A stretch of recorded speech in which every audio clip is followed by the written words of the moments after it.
Guys, कैसे आप लोग। स्वागत है आपका डायनामिक्स पे। मैं हूं नीलांशु कुमार और लेकर आया हूं BPSC previous year question analysis. आपने मेरे 3 वीडियोस देखे हैं, इसके लिए बहुत बहुत धन्यवाद। आपको वो वीडियो बहुत पसंद आया।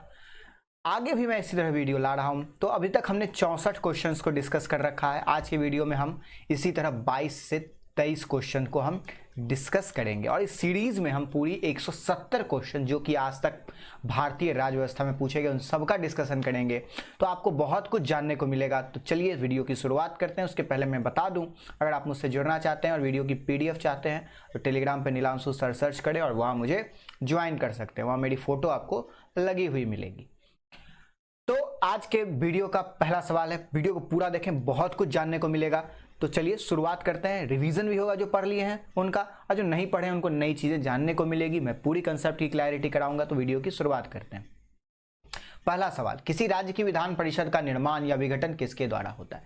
आप सभी जानते हैं कि हमारे देश में जो राज्य हैं उनमें 2 सदन होते हैं, लेकिन हर राज्य के पास 2 सदन नहीं है। तो कुछ राज्य हैं जिनके पास 2 सदन है, तो उसको एक को विधानसभा कहते हैं, एक को विधान परिषद कहते हैं। इस विधानसभा को इंग्लिश में लेजिस्लेटिव असेंबली कहते हैं और विधान परिषद को लेजिस्लेटिव काउंसिल कहते हैं। तो विधान परिषद को बनाने का अधिकार किसके पास है? वहाँ के पार्लियामेंट, वहाँ के नहीं, इंडिया के पार्लियामेंट के पास है। लेकिन किसके सलाह पे? ऑब्वियसली संसद। किसकी संसद? राज्यों की सदन विधानसभा अगर सलाह देती है तो पार्लियामेंट की मर्जी है कि वो बनाए या न बनाए। तो इसका आर्टिकल 169 में उल्लेख है, राज्य में विधान परिषद का उत्सादन या सृजन। अनुच्छेद 168 में किसी बात के होते हुए भी संसद कानून द्वारा ऐसी परिषद वाले राज्य को विधान परिषद को समाप्त करने या ऐसे में ऐसे परिषद निर्माण करने के लिए उपबंध कर सकती है। ऐसे कोई परिषद न होने पर राज्य, यदि राज्य की विधानसभा या उस आशय का संकल्प विधानसभा के कुल सदस्य के बहुमत से और विधानसभा में उपस्थित मतदान करने वाले से कम 2/3 से पारित करती है। आया समझ में? नहीं आया ना? तो मैं समझाता हूँ। देखिए, यहाँ जगह नहीं है, मैं यहाँ समझा देता हूँ। बनाएगा कौन? पार्लियामेंट, संसद बनाएगी। लेकिन कब?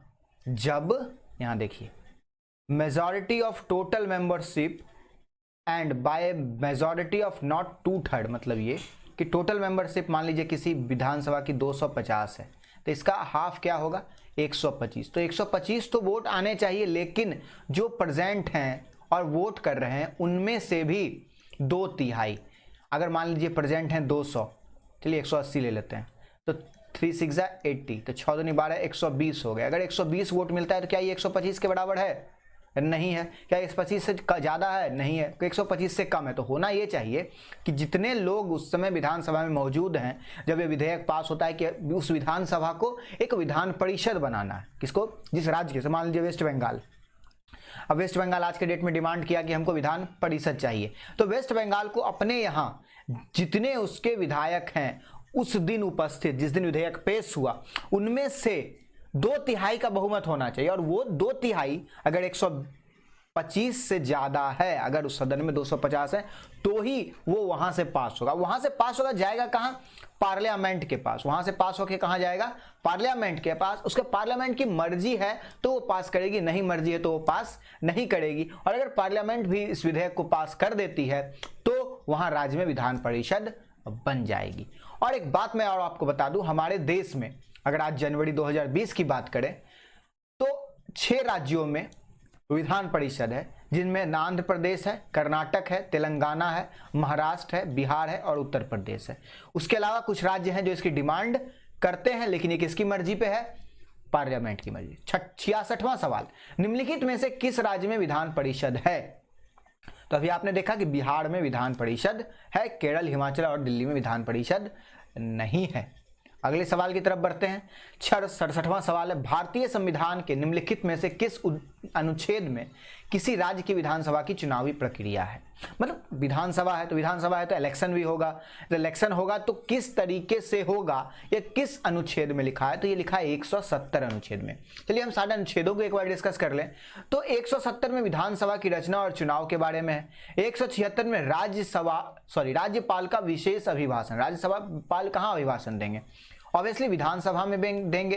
तो विधानसभा में जब राज्यपाल स्पेशल एड्रेस करते हैं, विशेष अभिभाषण करते हैं, तो उसको 176 में बताया गया है। और 178 में विधानसभा के अध्यक्ष और उपाध्यक्ष के कार्यालय, मतलब कौन विधानसभा का अध्यक्ष बनेगा, कौन नहीं बनेगा, उपाध्यक्ष कैसे बनेंगे, ये सारी चीजें उनके ऑफिस के बारे में 178 में बताई गई है। आपको ये सारे याद रखने होंगे, क्योंकि BPSC Bihar public service commission है, तो ये राज्यों से रिलेटेड आर्टिकल्स पूछता है। अब देखिए एक और आर्टिकल आ गया। The government of Uttar Pradesh ने क्या किया, स्पीकर को बोला कि आप सत्र बुलाए। स्पीकर कौन होता है, स्पीकर होता है विधानसभा का हेड, उसे हम स्पीकर कहते हैं। तो उससे कहा गया कि आप सत्र बुलाओ। अब उस उपरोक्त के तहत कार्य करने की शक्ति उसे कहां से मिलती है, अगर विधानसभा में उसको सत्र बुलाना है तो कहां से मिलती है, तो 175 के क्लॉज 2 में। अब 175 है, उसमें 1 होगा 2 होगा, तो इसके क्लॉज 2 में उसे ये पावर मिलती है। हम देखते हैं कि 175 क्लॉज 2 में है क्या। राज्यपाल राज्य के विधानमंडल के सदन या सदनों को संदेश भेज सकता है, चाहे वह विधानमंडल में लंबित विधेयक के संबंध, मतलब संदेश कब भेजेगा, या मान लीजिए कोई बिल पेंडिंग है, कोई विधेयक पेंडिंग है तब, या जिस सदन में कोई संदेश भेजा जाता है वह सभी सुविधाजनक प्रेषण के साथ विचार करेगा। संदेश द्वारा आवश्यक किसी भी मामले को अध्ययन करने में रखा जाना चाहिए। मतलब कहने का सेंस ये है कि मैसेज भेजेगा वो हाउस को कि आप लाओ। तो अब मैसेज भेजेगा, किसको भेजेगा, स्पीकर को भेजेगा। स्पीकर क्या करेगा, वो सदस्य को कहेगा कि आपको आना होगा, जैसे मॉनिटर है वो कहेगा कि आप आओ, प्रेजेंट हो क्लास में। क्लास टीचर भी क्या कहते हैं, प्रेजेंटेशन बनाते हैं। तो उन सबको कहा जाएगा कि आप स्कूल इतने तारीख को आओ, आपकी प्रेजेंटेशन बनानी है और एक बिल पास करना है। अब 100 आर्टिकल 72 में क्या है, राज्य के विधानमंडल की अवधि। अब आप जानते हैं राज्य का विधानमंडल की अवधि क्या होती है, 5 साल की होती है। तो इसका जिक्र आर्टिकल 172 में है। और फिर से 176 राज्यपाल का अभिभाषण का जिक्र करता है। योजना आयोग का गठन कब किया गया था। योजना आयोग आप सभी जानते हैं प्लानिंग कमीशन, एक पहले भी वीडियोस में मैंने बताया कि प्लानिंग कमीशन एक एडवाइजरी बॉडी है, सलाह देने वाली निकाय है। और इसका शुरुआत 1950 में की गई थी, लेकिन 2015 में इसे बंद कर क्या नया बनाया गया, नीति आयोग का निर्माण किया गया। पंचवर्षीय योजनाओं के एजेंडे के लिए आखिरकार किससे संपर्क किया गया। भारत में जो पंचवर्षीय योजना होता है, फर्स्ट 5 ईयर प्लान, सेकंड पंचवर्षीय योजना, तृतीय पंचवर्षीय योजना, अब 2017 के बाद पंचवर्षीय योजना इंडिया में क्या हो गई हैं, बंद हो गई हैं। तो जब पंचवर्षीय योजना चलती थी तो उसको शुरुआत कौन किया था, तो राष्ट्रीय विकास परिषद, नेशनल डेवलपमेंट काउंसिल ने किया था। अगले भी क्वेश्चन पे बढ़ते हैं। योजना आयोग की प्रकृति क्या है, मैंने बताया योजना आयोग की प्रकृति क्या है, वो एक सलाहकार निकाय है, एडवाइजरी बॉडी है, उसका काम सिर्फ सलाह देना है और कुछ नहीं। भारत योजना आयोग के अध्यक्ष कौन है। अब योजना आयोग होगा तो कोई अध्यक्ष होगा, कोई उपाध्यक्ष होगा, कोई इसके मेंबर्स होंगे। तो अध्यक्ष हमेशा प्राइम मिनिस्टर होते हैं। आज भी नीति आयोग के अध्यक्ष भी कौन है, प्राइम मिनिस्टर ही हैं। चलिए आगे बढ़ते हैं। भारत के संविधान को संविधान सभा द्वारा कब अपनाया गया, कब कॉन्स्टिट्यूएंट असेंबली ने हमारा कॉन्स्टिट्यूशन अडॉप्ट किया। अगर आप प्रियम्बल को देखें, भारत के प्रियम्बल प्रस्तावना को देखें तो उसमें एक डेट लिखा है 26 नवंबर 1949। तो यही एक डेट है जिस दिन भारत की संविधान को संविधान सभा ने अपनाया था। चलिए अगले क्वेश्चन की तरफ बढ़ते हैं। मौलिक कर्तव्यों को कब जोड़ा गया। मौलिक कर्तव्य संविधान में ओरिजिनली थे नहीं, इसे बाद में जोड़ा गया, इसलिए आर्टिकल 51A में है। अभी हमारे देश में 11 मौलिक कर्तव्य हैं, इनिशियली 10 थे, एक बाद में ऐड किया गया। तो सबसे पहली बार मौलिक कर्तव्य ऐड किया गया था 42वें संशोधन अधिनियम, जो 1976 में हुआ था, इमरजेंसी के टाइम।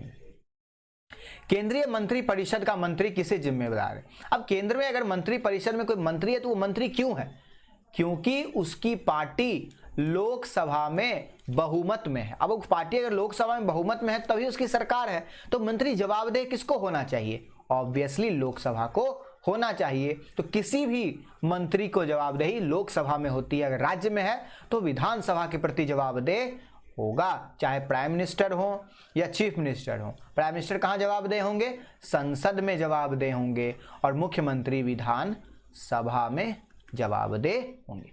अगले क्वेश्चन की तरफ बढ़ते हैं। भारत के राष्ट्रपति के पास कोई शक्ति नहीं है, मतलब इनमें से कौन सी शक्ति भारत के राष्ट्रपति के पास नहीं है। क्या भारत के राष्ट्रपति किसी को माफ कर सकते हैं क्या, हाँ कर सकते हैं, ये अधिकार तो उनके पास है। क्या वो किसी जस्टिस ऑफ काउंसिल को हटा सकते हैं, परिषद, remove the justice of council, परिषद को का न्याय, मतलब थोड़ा सा मीनिंग उल्टा हो गया है।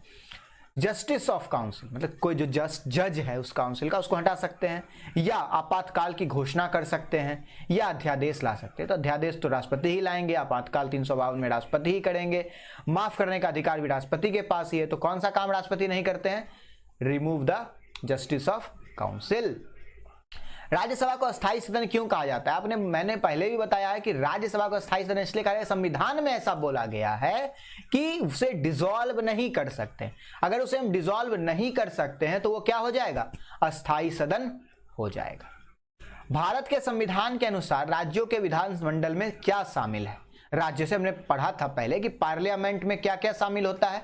राष्ट्रपति, लोकसभा और राज्यसभा। तो हमारे देश के जो स्टेट लेजिस्लेचर है उसमें कौन शामिल होगा? गवर्नर, जैसे राष्ट्रपति वैसे गवर्नर, लेजिस्लेटिव असेंबली, और अगर लेजिस्लेटिव काउंसिल है तो वो होगा। इसका सही जवाब होगा डी। अगले क्वेश्चन की तरफ बढ़ते हैं। मंत्रियों के कैबिनेट शब्द का प्रयोग संविधान में एक बार किया जाता है। एक बार ही संविधान में कैबिनेट वर्ड का प्रयोग है, वो है आर्टिकल 352। आर्टिकल 352 है क्या? देश में राष्ट्रीय आपातकाल, देश में राष्ट्रीय आपातकाल, नेशनल इमरजेंसी कौन लगाते हैं? राष्ट्रपति लगाते हैं। क्लियर? अगले क्वेश्चन की तरफ बढ़ते हैं। In proclamation of emergency president only issue after the cabinet give return recommendation. और कब करता है राष्ट्रपति? जब इमरजेंसी में कैबिनेट बोले कि आप राष्ट्रपति जी राष्ट्रपति शासन लगा दो, तभी राष्ट्रपति लगाएगा। राष्ट्रपति अपनी मर्जी या प्राइम मिनिस्टर के फोन करने से नहीं लगाएंगे। Indian constitution can not be achieved by, Indian citizenship can not be achieved by. Indian citizenship, Bharat की नागरिकता प्राप्त नहीं की जा सकती। अब भारत की नागरिकता प्राप्त करने का क्या तरीका है, भारत की नागरिकता कैसे प्राप्त नहीं की जाएगी, इन सबको मैं डिस्कस करूंगा। पहले ये देख लेते हैं इस क्वेश्चन का सही जवाब क्या है। क्या जन्म से नागरिकता मिलती है? बिल्कुल मिलती है। नेचुरलाइजेशन से मिलती है? बिल्कुल मिलती है। क्या भारत सरकार कोई टेरिटरी मतलब कोई क्षेत्र अपने कंट्रोल में करती है तो क्या उससे नागरिकता मिलेगी? बिल्कुल मिलेगी। By deposition of wealth in Indian bank, मतलब भारतीय बैंक में आप बहुत सारा पैसा जमा कर दो तो क्या आपको इससे भारत की नागरिकता मिलेगी? बिल्कुल नहीं। तो भारत की नागरिकता प्राप्त करने के लिए पैसे की जरूरत नहीं है। उसके लिए 4 है ब्रांड, इसको इस करते हैं। ब्रांड का फुल फॉर्म है बर्थ, रजिस्ट्रेशन, नेचुरलाइजेशन और डिसेंट और एक्विजिशन। अब एक्विजिशन का मतलब कोई क्षेत्र को हड़पना, बर्थ मतलब जो जन्म लिया इंडिया में, रजिस्ट्रेशन जिसने अपना रजिस्ट्रेशन कराया, और डिसेंट जिसके माता पिता यहाँ से कहीं ना कहीं जुड़े हैं, और नेचुरलाइजेशन मतलब अगर कोई लगातार यहाँ 12 साल रहता है तो अप्लाई करने से पहले एक लगातार साल रहता है, टोटल 14 साल में, तो वो नेचुरली भारत का नागरिक बन जाता है। 1955 में नागरिकता अधिनियम आया था जिसमें बताया गया कि 4 तरीकों से नागरिकता मिलती है। एक जन्म से, एक डिसेंट वंश, मैंने पहले भी बताया, एक पंजीकरण रजिस्ट्रेशन से, और एक नेचुरलाइजेशन से। अब सारों को हम लोग देखते हैं। सबसे पहले देखेंगे बाय बर्थ, जन्म से नागरिकता कैसे मिलती है। तो अगर कोई आदमी, ध्यान से सुनिएगा, 26 जनवरी 1950 को या उसके बाद, लेकिन 1 जुलाई 1987 के पहले अपने माता पिता की राष्ट्रीयता के बावजूद भारत का नागरिक, मतलब ये कि कोई भी आदमी इंडिया में अगर जन्म लिया, कब? 26 जनवरी 1950 से लेके 1 जुलाई 1987 तक, तो उसके माता पिता किसी भी देश के नागरिक हो, इससे फर्क नहीं पड़ता, वो भारत का नागरिक हो जाएगा। आई बात समझ में? ठीक, आपके समझ में आ रहा है ये डेट्स? तो ये डेट्स इसीलिए हैं क्योंकि संशोधन उसी दिन इफेक्ट में आया था। उसके अलावा भारत में अगर कोई आदमी 1 जुलाई, अब 1 जुलाई तक का तो खेल हो गया, तो जन्म से 1 जुलाई के बाद अगर कोई जन्म लेता है तो उसके लिए क्या होगा? अगर 1 जुलाई 1987 के बाद जन्म लेता है और 2 दिसंबर 2004 के बीच में पैदा लेता है तो भारत का नागरिक होगा, क्योंकि उसके जन्म के समय माता पिता में से कोई एक देश का नागरिक हो। समझे? नहीं समझे? समझाता हूं। मैं एक स्लाइड तो ऐड नहीं कर सकता, बट मैं पेन का कलर चेंज कर लूं ताकि साइड पे लिख पाऊं। चलिए देखते हैं। मान लीजिए कि पहला कंडीशन क्या था? 26 तारीख से लेके, ओ वहां पेन चल ही नहीं रहा, सॉरी। हाँ, तो 26 जनवरी 1950 देश का संविधान लागू हुआ। उस दिन से लेके 1 जुलाई 1987 तक अगर उसके माता पिता कहीं के भी हैं उससे कोई मतलब नहीं, वो नागरिक बन जाएगा अगर भारत में जन्म लेता है। लेकिन अगर उसके बाद 2004 के पहले जन्म लेता है तो उसको नागरिकता तभी मिलेगी जन्म से अगर उसके माता या पिता, मदर या फादर, कोई भारत में जन्म लिए हों। अब कोई आदमी अगर 2 तारीख के बाद भारत में जन्म लेता है तो क्या होगा, तो 2 तारीख मतलब 3 तारीख के आगे अगर जन्म लेता है तो भारत का नागरिक तब होगा जब उसके माता पिता भारत में हो या कम से कम एक माता पिता नागरिक हो और दूसरा जन्म के समय अवैध प्रवासी ना हो। समझे नहीं समझे बताता हूं। मतलब कि मान लीजिए कि वो 2004 के बाद इंडिया में जन्म लेता है। कौन सा 2004? 3 दिसंबर 2004। तो वो भारत का नागरिक होगा, लेकिन उसके माता पिता में से कोई एक, मतलब माता भारत की नागरिक होना चाहिए, सिटीजन ऑफ इंडिया होना चाहिए, और दूसरा जो उसका माता या पिता है वो भारत में अवैध रूप से नहीं रह रहा, मतलब वो लीगली वीजा के बाद इंडिया में आके रह रहा हो, भले वो अमेरिका का नागरिक हो। मान लीजिए कि कोई आदमी इंडिया में बाहर से आया, उसको इंडिया की लड़की पसंद आई, वो यहाँ शादी करके यहीं रहने लगा, तो उसके बच्चे होंगे, तो उस बच्चे को नागरिकता जन्म से कैसे मिलेगी? उस बच्चे को नागरिकता जन्म से तभी मिलेगी ना जब उसकी माता या पिता भारत के नागरिक हैं, और जो उसका पिता या माता है वो बाहर से आया है लेकिन लीगली है, इलीगली बॉर्डर को पार करके नहीं आया। बात समझे? Very good. नहीं समझे तो मुझे आप टेलीग्राम पे मैसेज कीजिए, वहां मैं फिर से आपको अगले वीडियो में समझा दूंगा। बाय रजिस्ट्रेशन, पंजीकरण के द्वारा। पंजीकरण कैसे होता है? A person of Indian origin who have been a resident for India for 7 year before applying for registration. मतलब मान लीजिए कि आज 2021 है, आपको भारत का नागरिकता चाहिए, पंजीकरण मतलब जन्म तो लिए नहीं, तो पंजीकरण के तरीके से कैसे होगा? आप लगातार भारत में 7 साल रह रहे हो अप्लाई करने से पहले, तो आपको नागरिकता मिल जाएगी। या भारतीय मूल का जो व्यक्ति विभाजित भारत के बाहर किसी देश का निवासी हो, तो मतलब अविभाजित बाहर के बाहर पाकिस्तान का निवासी ना हो तो उसे नागरिकता मिलेगी। या एक व्यक्ति जो भारत का नागरिकता से विवाहित है और पंजीकरण के लिए आवेदन करने से पहले 7 साल मतलब जैसे इसी केस को हम देखते हैं, यहां हमने देखा एक बेबी हुआ था, यहाँ एक बच्चा हुआ। अब ये बच्चे की माँ कहाँ थी? इंडियन थी, लेकिन पिता अमेरिकन था। अब ये पिता को भी अगर इंडियन बनना है तो पहले उसे 7 साल रहना पड़ेगा इंडिया में, उसके बाद वो रजिस्ट्रेशन के लिए अप्लाई करेगा। अगर वो 7 साल रहता है इंडिया में तो ऑटोमेटिक फिर रजिस्ट्रेशन के बाद भारत का नागरिक बन जाएगा। उसके बाद minor child of a person who are citizen of India. अगर कोई व्यक्ति भारत का नागरिक है लेकिन उसके बच्चे नाबालिग हैं तो भी वो भारत का नागरिक हो जाएगा, क्योंकि हो सकता है कि वो बच्चा भारत के बाहर पैदा लिया हो। चलिए आगे बढ़ते हैं। बाय डिसेंट मतलब वंश के द्वारा कैसे होगा? पहला तो अगर 26 जनवरी के बाद जन्म लिया हो,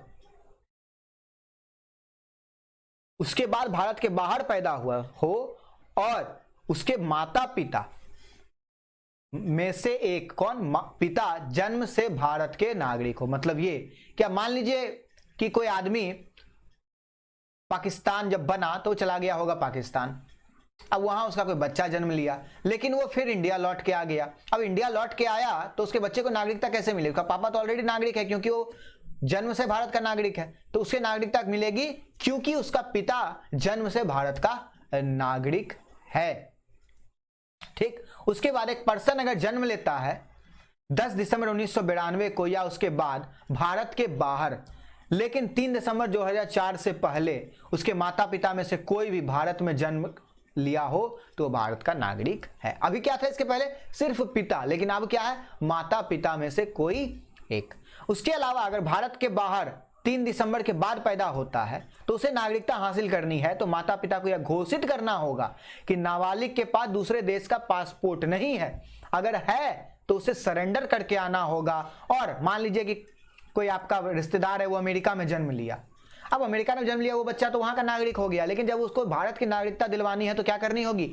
वहां की नागरिकता छोड़नी होगी, और वहां जब जन्म लिया तो वहां का जो दूतावास होता है, जिसको हम लोग कहते हैं कॉन्सुलेट, वहां पर रजिस्ट्रेशन कराना होगा कि मैं भारत का नागरिक हूं, ये मेरा बच्चा है, यहां पैदा लिया है। उसके अलावा नेचुरलाइजेशन मतलब अपने आप कैसे नागरिकता मिली, ये तो हो गया अलग अलग रूल से, जन्म से कैसे आपके लिंग वंश के आधार पर फिर आप रजिस्ट्रेशन करवाते हैं, अप्लाई करते हैं। एक नेचुरलाइजेशन मतलब ऑटोमेटिक कैसे आप भारत के नागरिक बनेंगे। उसके लिए आपको करना क्या होगा? 12 साल आवेदन की तारीख के पहले, मतलब देखिए आज 2021 है, ठीक, 2021 से पहले आप आए 2000 में, नहीं 2007 में, अब 2007 के बाद से लेके 2021 तक आप रहे इंडिया में, 11 साल। अब आपको अप्लाई करना है, तो आपको अगर अप्लाई करना है तो 1 साल मतलब 2021 से लेकर 2022 तक लगातार रहना होगा, तब आप अप्लाई करोगे, तब आपको नागरिकता। मतलब 11 साल अप्लाई करने से पहले, और अप्लाई करने से पहले 1 साल लगातार। 2 कंडीशन, 14 साल टोटल में से आप आए गए तो 11 साल इंडिया में रहे, और अप्लाई जब किए उससे 1 साल पहले भी आप लगातार इंडिया में रहे, तो आपको नागरिकता मिलेगी। और हमारे देश में दोहरी नागरिकता का प्रबंध नहीं है, मतलब आप भारत के नागरिक हैं और जाके अमेरिका के नागरिक बन जाते हैं तो आपकी यहाँ की नागरिकता क्या हो जाएगी, समाप्त हो जाएगी। चलिए, बहुत कुछ जानने को मिला होगा, होप कि आपको समझ में आया। फिर बता रहा हूँ, नहीं समझ आया तो टेलीग्राम पे मैसेज करें, मैं सिटीजनशिप का चैप्टर जब लाऊंगा, जल्दी ही लाऊंगा, आई थिंक 10-12 तारीख तक आ जाएगा, तो वहां आपको मैं और अच्छे से समझाऊंगा। आम चुनाव में मतदान की आयु क्या है? 21 से घटकर 18 की गई। ये कब किया गया? आप सबको पता है, 61वें संशोधन के बाद किया गया। How many people are nominated in Rajya Sabha? Rajya Sabha में आप जानते हैं कि नॉमिनेशन होता है लोगों का। कितने लोगों का नॉमिनेशन करते हैं? कौन करते हैं? राष्ट्रपति करते हैं। कैसे करते हैं देखते हैं। ये राष्ट्रपति की लेजिस्लेटिव पावर है, वैधानिक शक्ति है। इस शक्ति के अंतर्गत राष्ट्रपति साहित्य, विज्ञान, कला और सामाजिक विज्ञान के क्षेत्र के विशेष गुण वाले लोगों को, जिनको उस क्षेत्र में प्रॉपर कुछ अलग ही लेवल का ज्ञान है, उनको राज्यसभा में नामित कर सकते हैं एज ए राज्यसभा के मेंबर ऑफ पार्लियामेंट, सांसद। आगे देखते हैं, लोकसभा का पहला आम चुनाव कब हुआ था? अब लोकसभा का पहला आम चुनाव 1950 में हुआ, ऐसा आप सोच रहे होंगे, लेकिन 1950 में संविधान लागू हुआ था ना भाई, तो उसमें 324 आर्टिकल बना, इलेक्शन कमीशन बना, इलेक्शन कमीशन को कहा गया आप लोकसभा विधानसभा का चुनाव करो, तो टाइम लगेगा लोग इसका विधान चुनाव करने में। तो चुनाव हुआ था 1952 में, ठीक है, 51-52 में हुआ था। तो चुनाव की शुरुआत हुई थी 24 अक्टूबर 1951 से 21 फरवरी 1952 तक, जिसमें कि कांग्रेस को 364 सीटें मिली थी, 489 मतलब 489 सीट में से कांग्रेस को 364 सीटें मिली थी, और जितने मतदान हुए थे, लोगों ने मत दिया था, उसका 45% वोट मिला था। भारत के संविधान में क्या है? 300 से ज्यादा आर्टिकल है? हाँ है। 350 से ज्यादा आर्टिकल है? हाँ है। 400 से ज्यादा आर्टिकल है? हाँ है। या इनमें से कोई नहीं? अब हो गया कंफ्यूजन, लेकिन इसमें से सबसे अप्रोप्रिएट आंसर कौन है? अगर आज के डेट में देखें तो हमारे संविधान में 400 से ज्यादा आर्टिकल्स हैं, 400 से ज्यादा अनुच्छेद हैं, इसीलिए हम कहेंगे कि इसका आंसर सी होगा। ओरिजिनल टेक्स्ट में कितने अनुच्छेद थे? 395 अनुच्छेद थे, 22 भाग था और 8 अनुसूचियां थी, और आज लगभग 448 अनुच्छेद हैं, भाग बढ़ के 25 हो गया है, अनुसूचियां 12 हो गई हैं। भारत के संविधान की प्रस्तावना में भारत को क्या घोषित किया गया भाई?